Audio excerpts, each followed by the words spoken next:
In early August 1944, inside the supreme headquarters of the Allied Expeditionary Force in Versailles, General Dwight D. Eisenhower stood quietly over a massive operations table covered with maps of France. Colored pins marked the positions of Allied armies. Thin pencil lines traced supply routes, and shaded areas showed German resistance.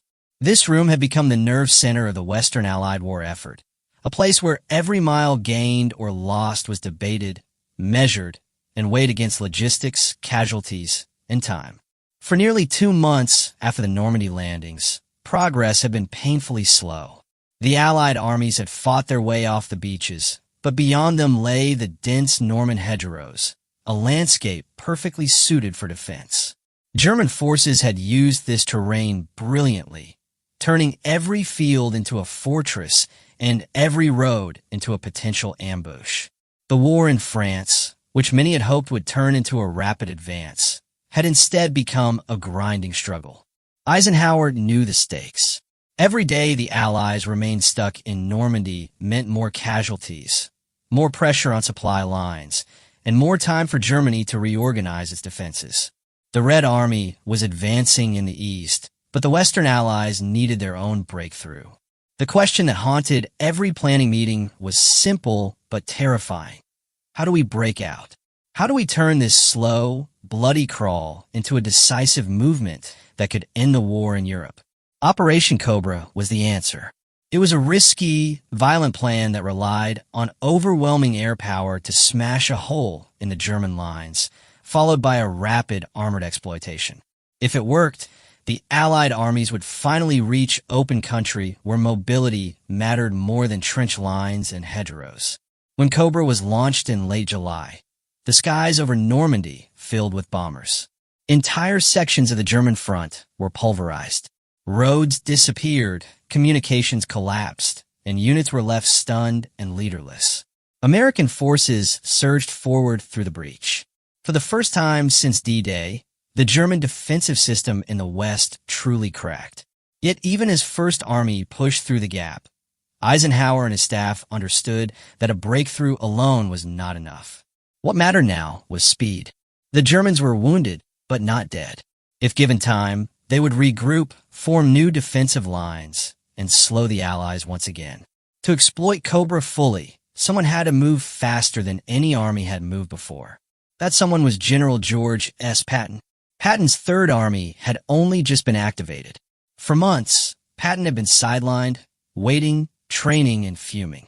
He was a man who believed deeply in offensive warfare, in movement, aggression, and shock. Where other commanders emphasized caution and preparation, Patton emphasized momentum. He believed that hesitation was deadly and that speed itself was a form of protection. When Third Army was unleashed, Patton did not treat Cobra as a phase to be consolidated. He treated it as an opening that had to be exploited immediately, ruthlessly, and without pause. As Third Army surged into action, Patton issued orders that shocked even his own staff. There would be no pauses to reorganize, no waiting for perfect supply alignment, no careful step-by-step advance. Units were told to move continuously, day and night, pushing forward whenever and wherever resistance was weak. If fuel ran short, they were to capture it from the enemy. If ammunition was low, they were to use German supplies.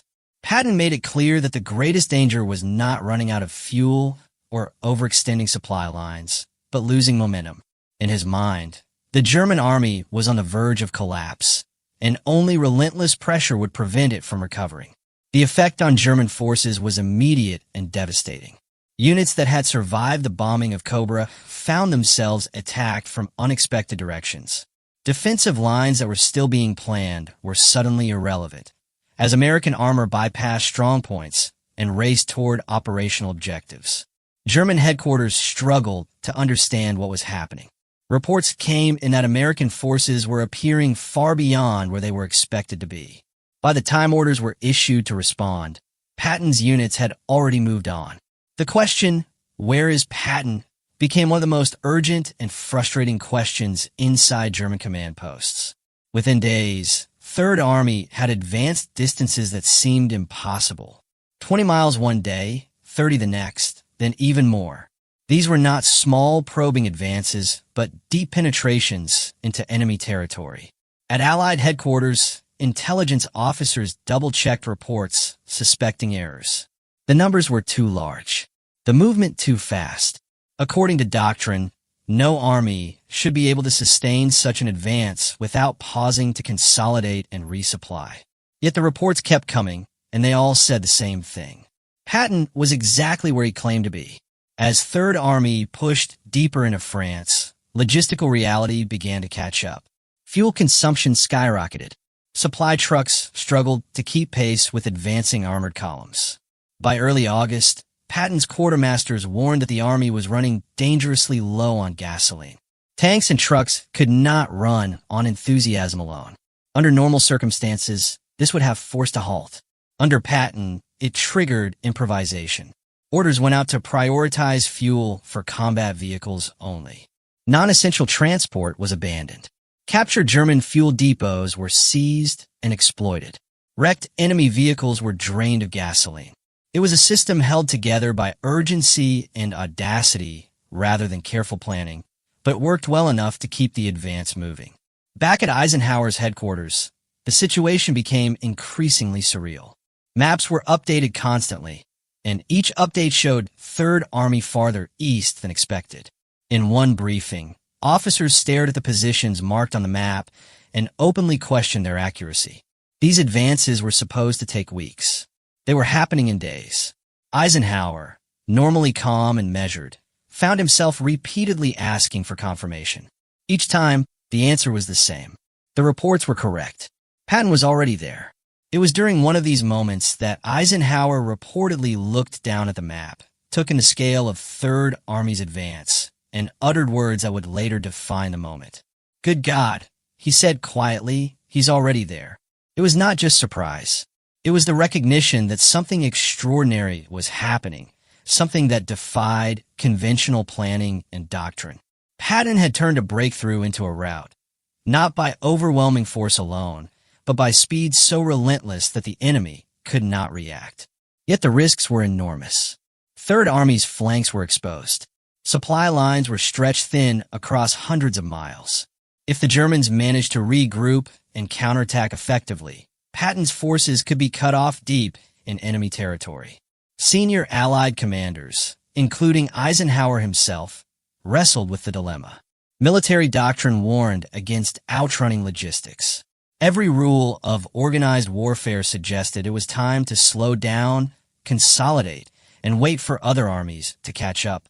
But Patton's advance was working.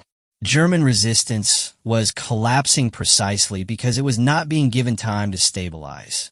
For now, Eisenhower allowed Patton to continue. Fuel priority was shifted where possible.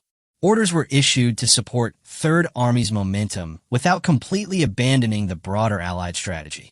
It was a gamble, one that balanced on the edge between brilliance and disaster. And as August wore on, that balance would be tested again and again. As Patton's Third Army surged eastward, the gamble at the heart of Eisenhower's decision became clearer with each passing day. The faster Patton moved, the more he distorted the carefully balanced Allied plan. While other armies advanced methodically, clearing territory and securing flanks, Third Army tore across France like a force unbound by maps or expectations. German commanders were no longer facing a predictable front. They were chasing shadows. Entire defensive lines were rendered meaningless before they were even completed. Yet for all its success, this speed carried a hidden cost.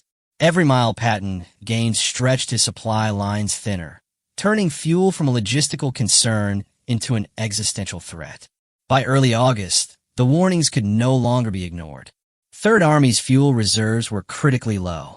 Quartermasters delivered grim estimates, calculating that at current consumption rates, armored units would soon grind to a halt.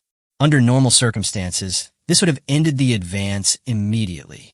Armies do not move without fuel. Tanks become immobile steel coffins, trucks useless piles of metal. But Patton refused to accept normal circumstances. To him, stopping was more dangerous than pushing forward. He believed the Germans were still disorganized, still reeling from the shock of Cobra. If he paused now, even briefly, that advantage would evaporate. Patton's response to the fuel crisis was not caution, but improvisation. Orders were issued to strip every non-essential vehicle of fuel. Headquarters staff were told to walk if necessary. Captured German fuel dumps became primary targets. Even wrecked enemy vehicles were scavenged for whatever gasoline remained in their tanks. The system was chaotic, fragile, and completely against standard doctrine, yet it kept Third Army moving just enough to stay ahead of German reactions. Speed, Patton believed, was still buying him safety. Meanwhile, German headquarters descended into confusion bordering on panic. Reports from the front were contradictory and often unbelievable. American forces were appearing far beyond where intelligence predicted they should be. Attempts to organize counterattacks failed repeatedly, not because German troops lacked courage, but because they arrived too late. By the time a defensive position was established, Patton had already bypassed it. German commanders began to realize that they were no longer controlling the tempo of the war. They were reacting, always one step behind an enemy who refused to slow down. Inside Allied headquarters, admiration mixed uneasily with anxiety. Eisenhower understood what Patton was achieving, but he also saw the danger. Third Army was advancing faster than any army in modern warfare, but it was doing so on a logistical knife edge. British commanders, particularly Field Marshal Bernard Montgomery, grew increasingly critical. To them, Patton's advance was reckless, a violation of every principle of organized warfare. Montgomery argued that supply priorities should support a more deliberate, concentrated push, not Patton's uncontrolled dash across France. Eisenhower found himself caught between competing visions of victory, one built on methodical control, the other on relentless momentum. The tension reached a critical point as Third Army approached the Seine River. According to pre-war planning and early invasion timelines, this was a goal still weeks away. Yet Patton's forces were already there, pressing against German attempts to establish a defensive line along the river. Once again, Patton refused to wait. Engineers improvised crossings. Infantry seized boats. Tanks pushed through shallow points wherever they could. Within a shockingly short time, American forces were across the Seine, once more shattering German expectations. When confirmation of the crossing reached Eisenhower's headquarters, it stunned even the most optimistic officers. The timeline no longer made sense. What had been planned as a slow, deliberate advance was unfolding at a pace no staff officer had dared predict. Eisenhower reportedly gathered his senior staff and pointed to the updated map, emphasizing the implications. Third Army was not just ahead of schedule. It was weeks ahead. Every mile gained represented lives potentially saved, cities spared destruction, and months shaved off the war. For a brief moment, it seemed possible that Germany might collapse entirely before winter. But momentum could not outrun reality forever. By late August, the fuel crisis finally caught up with Patton. Tanks began to stall not because of enemy fire, but because their fuel gauges read empty. Entire divisions were forced to stop, immobilized within sight of further objectives. The frustration inside Third Army was immense. Soldiers who had advanced relentlessly for weeks now found themselves waiting helplessly, knowing the enemy was regrouping just beyond their reach. Patton reacted with fury, not at his men, but at the situation. He believed, with near religious certainty, that if fuel were provided, he could drive straight into Germany and end the war before it stabilized. He pressed Eisenhower relentlessly, demanding priority for gasoline. In one heated exchange, Patton argued that he was closer to decisive victory than any other Allied commander, and that diverting fuel elsewhere risked prolonging the war unnecessarily. Eisenhower listened, weighed the arguments, and ultimately refused. The decision was not personal. It was strategic. Eisenhower was responsible not just for Third Army, but for the entire Allied force. Fuel was limited. Giving Patton everything he wanted would weaken other fronts, including British operations planned elsewhere. The burden of command forced Eisenhower to think beyond opportunity and consider balance. When he denied Patton fuel priority, he did so knowing it might cost momentum and perhaps lives, but believing it was necessary to maintain overall cohesion. For Patton, the halt was agonizing. He recorded his frustration privately, convinced that history would judge the decision harshly. From his perspective, the enemy was broken and fleeing, and every hour of delay allowed Germany to recover. Yet the halt came nonetheless. Third Army sat idle. Its incredible dash across France temporarily ended not by German resistance, but by empty fuel tanks. In retrospect, historians would debate this moment endlessly. Some would argue that Patton's gamble could have ended the war months earlier. Others would counter that his advance was already flirting with catastrophe, and that a single effective German counterattack could have destroyed Third Army entirely. What remains undisputed is the scale of what Patton achieved. In a matter of weeks, his army crossed vast distances, shattered enemy cohesion, and rewrote expectations of what modern armies could accomplish through speed alone. And still, the moment that lingered most powerfully was not a battle or a river crossing, but a quiet reaction at Allied headquarters. Eisenhower, the supreme commander, staring at a map that no longer obeyed logic, forced to reconcile doctrine with reality. "Good God," he had said, "he's already there." It was not just a remark. It was an acknowledgement that Patton had done something extraordinary, something no plan had fully anticipated. The halt did not end Patton's war. It changed its shape. When fuel finally began to trickle back into Third Army's tanks, the landscape ahead was no longer the shattered, retreating enemy Patton had been chasing across France. The Germans had used the pause exactly as he had feared they would. Defensive lines were reorganized, command structure stabilized, and reserves repositioned. What had once been a rout was now turning back into a fight. Patton resumed his advance, but the conditions had shifted. Speed was still present, yet surprise was diminished, and resistance hardened with every mile. As Third Army pushed toward the German border, the nature of combat grew harsher. The open roads of France gave way to fortified towns, narrow river crossings, and terrain better suited for defense. German units, though battered, were no longer collapsing on contact. They fought delaying actions with discipline, forcing Patton's forces to slow, deploy, and fight methodically. To Patton, every resistance point felt like proof that the pause had mattered. He believed these fights should never have happened, that they were the price paid for lost momentum. Inside Allied command, however, the broader picture looked different. Eisenhower's priority had always been unity. He believed that no single commander, no matter how brilliant, should be allowed to unbalance the entire front. In his view, Patton's advance had already delivered extraordinary gains, and now it had to be integrated into a coordinated push toward Germany. The war was entering a phase where supply, coordination, and political considerations mattered as much as battlefield brilliance. Victory was no longer just about how fast an army could move, but about how securely it could hold what it had taken.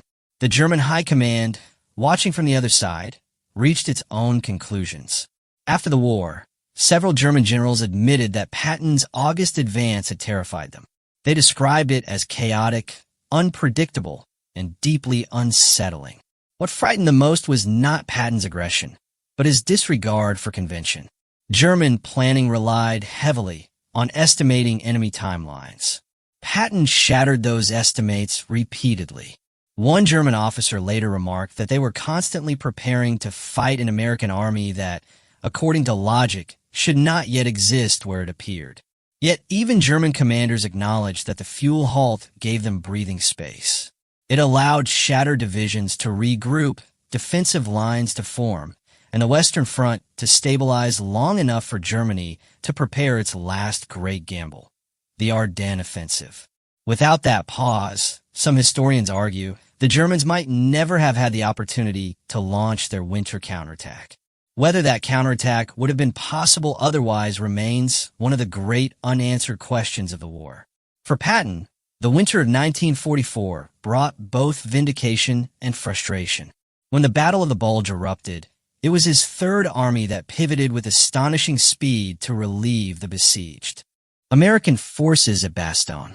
Once again, Patton demonstrated what rapid movement and aggressive command could achieve. This time, Eisenhower authorized it fully, and the results were decisive. To Patton, it felt like proof that his instincts had always been right. When given freedom to move, he delivered results that others considered impossible. But the shadow of August never fully disappeared. In letters and diaries, Patton returned again and again to the belief that the war could have ended sooner. He imagined his tanks rolling unopposed into Germany, seizing key cities before resistance solidified. He imagined a collapse brought on not by attrition, but by shock. Whether this vision was realistic or romanticized remains debated, but what is clear is that Patton believed it absolutely. Eisenhower, for his part, carried a different burden. Supreme command required him to weigh risks that others did not have to face. A destroyed army, even one advancing boldly, would have been a disaster beyond repair. He measured success not by how fast one commander advanced, but by whether the alliance held together and the war was won decisively. History would largely vindicate him. Germany was defeated. Europe was liberated. The cost was immense, but the coalition endured. In the decades that followed, historians would argue endlessly about that moment when Patton raced 100 miles in 48 hours. Some would call it one of the greatest operational achievements in military history, a masterclass in momentum warfare. Others would caution against myth-making, pointing out the fragile logistics and immense risks involved. Yet even the critics rarely deny the psychological impact of what Patton did. He changed how modern armies thought about speed, initiative, and the exploitation of victory. What remains most striking is the human element behind the legend. Patton was not merely a reckless gambler or a flawless genius. He was a commander driven by an almost obsessive belief in action, convinced that hesitation was deadlier than danger. Eisenhower was not timid or unimaginative. He was a leader forced to balance ambition with responsibility on a scale few have ever faced. Their clash was not personal. It was philosophical, a collision between momentum and control, between the opportunity of the moment and the demands of the whole. And so Eisenhower's words endure, not as praise or criticism, but as astonishment. Good God, he's already there. In that single sentence lies the essence of the story. A plan overtaken by reality. A commander moving faster than anyone thought possible. A moment when the war briefly seemed to escape the boundaries of maps and schedules. Whether it could have ended everything sooner will never be known. What is certain is that, for 48 hours, Patton moved history faster than history itself was prepared to go. That is why this moment still matters. Not because it offers easy answers, but because it reveals the tension at the heart of war, between daring and discipline, between speed and sustainability, between what could be done and what should be done. In those miles Patton crossed, the war showed both its greatest promise and its greatest risk. And in Eisenhower's stunned reaction, we glimpse the weight of command when brilliance refuses to slow down.